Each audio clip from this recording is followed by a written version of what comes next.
Egunon, poste naiz berriz ikusteaz. Hainbeste denbora joan da, banekien noiz edo goiz topatuko zintudala. Zuen 2 soldadurekin topaldi bat izan du. Zer? Ez zinen haien aurka burrukan ausartuko. Baita azkar akabatu ere. Ez dizututik sinesten. Itxoin, laster aldatuko zaizu ustea. Minutu batzuk barru ederki sinestuko duzu.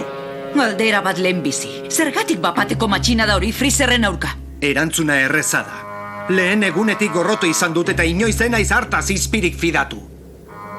Urte guzti hauetan men egin badiot beste biderik enuelako izan da. Baina orain badut arengandik askatuko nauen zerbait. Dragoi bolak esan nahi alduzu. Badakit Freezerrek batzuk badituela, baina bada bat sekula topatuko ez duena, eta egunen batez neu izango naiz betiko biziaren jabe. Erkel gaixoa, nola akabatzea uste duzu Freezer hain erraz?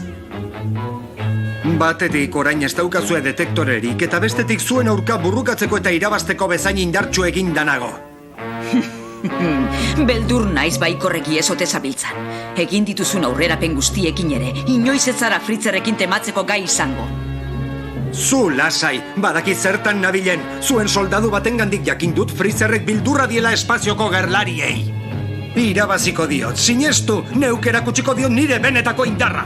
Ez esan lelokeriarik. Freezerrek asko zirelako bakarrik zien bildurra espazioko gerlariei. Zeu bakarrikaren aurka ez daukazu ezer egiterik. Ikusiko dugu.